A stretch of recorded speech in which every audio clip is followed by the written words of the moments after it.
Primeiro ponto que eu trago para vocês. O que significa território? Território é um conceito geográfico. Nós temos vários conceitos, como o conceito de região.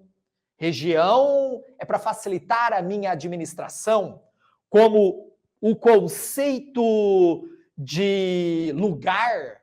Lugar é onde eu tenho afetividade. E o outro conceito importantíssimo que a gente vai trazer demais no debate de hoje é o conceito de território.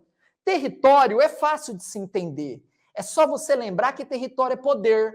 Jean, território é o quê? Território é poder. Jean, eu não entendi. Você pode me explicar de novo? Território é poder. Então eu imponho o meu poder sobre o espaço geográfico. Jean, mas o que é o espaço geográfico? É um local onde se materializa a relação homem e natureza. O homem e a natureza estão se relacionando sobre um território. Essa relação entre homem e natureza é uma relação harmônica ou desarmônica?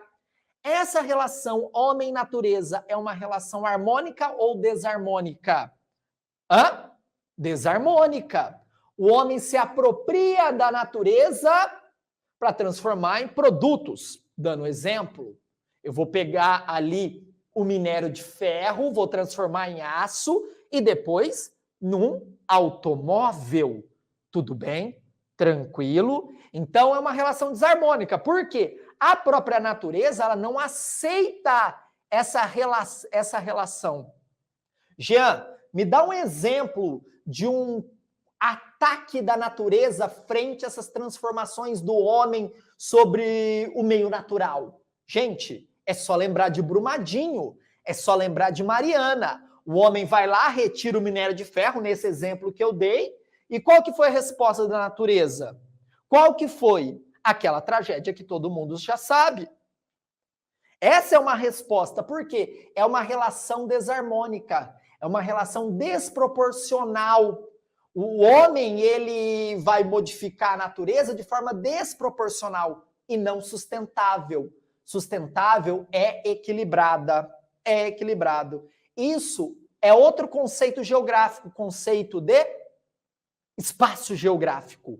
É onde ocorre a relação homem e natureza. É onde ocorre a relação homem e natureza.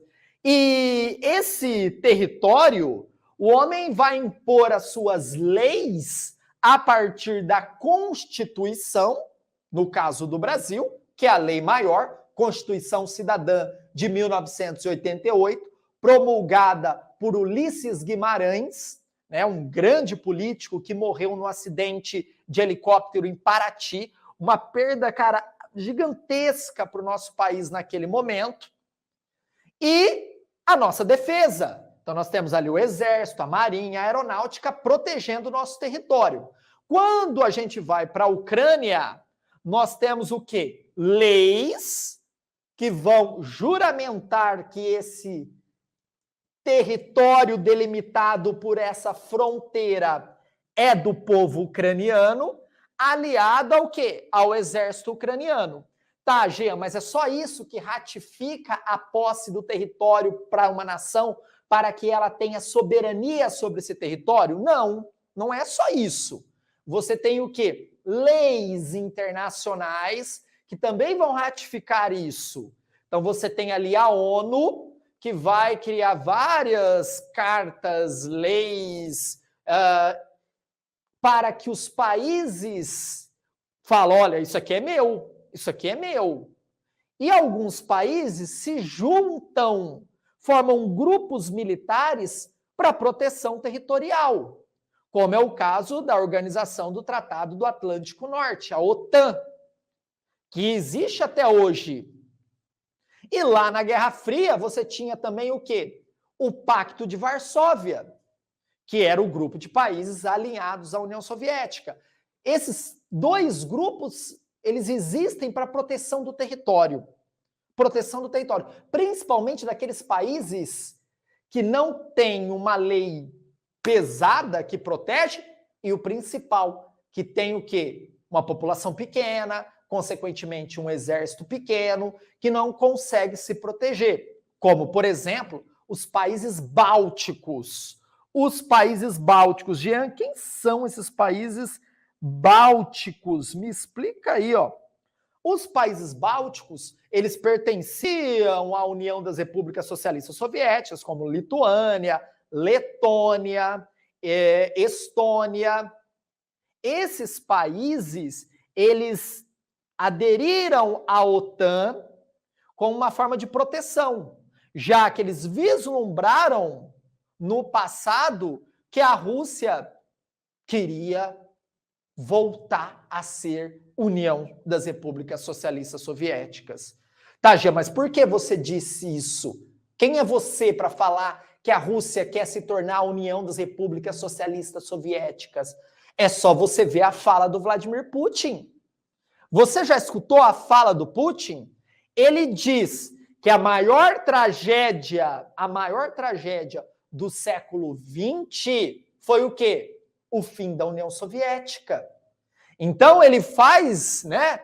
Ele lembra daquele momento do poderio da União Soviética e ele quer o quê? Retomar isso. Pelo menos é na sua fala, ele é saudosista.